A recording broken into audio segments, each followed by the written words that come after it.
జైరాజ్ ఇస్మాత్ రెండో దశ విస్తరణ కూడా సంబంధించినటువంటి ఇప్పుడే పనులు మొదలైనాయి.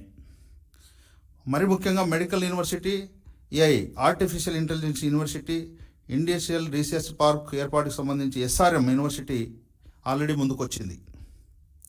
అదేవిధంగా శ్రీ సిటీలో 1570 కోట్ల పెట్టుబడులతో నెలకొన్న 1500 సంస్థలు కార్యకలాపాలు ఇప్పటికే స్టార్ట్ అయినాయి.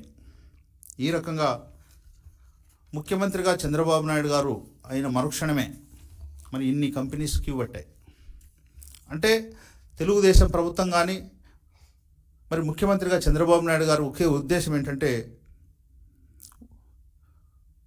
యువతకు ఉద్యోగాలు కల్పించాలి, ఉపాధి కల్పించాలనే ఒక ప్రధాన ఉద్దేశంతోనే వాళ్ళు ముందడుగు వేసే పరిస్థితి.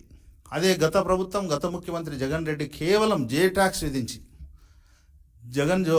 తాడేపల్లె ప్యాలెస్లకు డబ్బులు పోయే విధంగా ప్లాన్ చేశాడు తప్ప ఎక్కడ కూడా ఉద్యోగాలు కానీ ఉపాధి సంబంధించి యువత గురించి ఎక్కడ కూడా ఆలోచన చేయలేదు. ఈ రకంగా గత ప్రభుత్వం భ్రష్టు పట్టిస్తే ఈ ప్రభుత్వం మీ అందరి ఆశీస్సులతో, మీరు ఇచ్చినటువంటి ఆశీర్వాదంతో మరి ఈ ప్రభుత్వం ఎన్డీఏకి సంబంధించినటువంటి భాగస్వామి పక్షాలైనటువంటి జనసేన, బీజేపీ సంబంధించి ఎన్డీఏ కూటమికి సంబంధించిన ఈ ప్రభుత్వం విద్య, ఉపాధి యువతకు కల్పించడమే ప్రధాన ధ్యేయంగా ముందుకు పోతుందని కూడా నేను తెలియజేస్తున్నాను.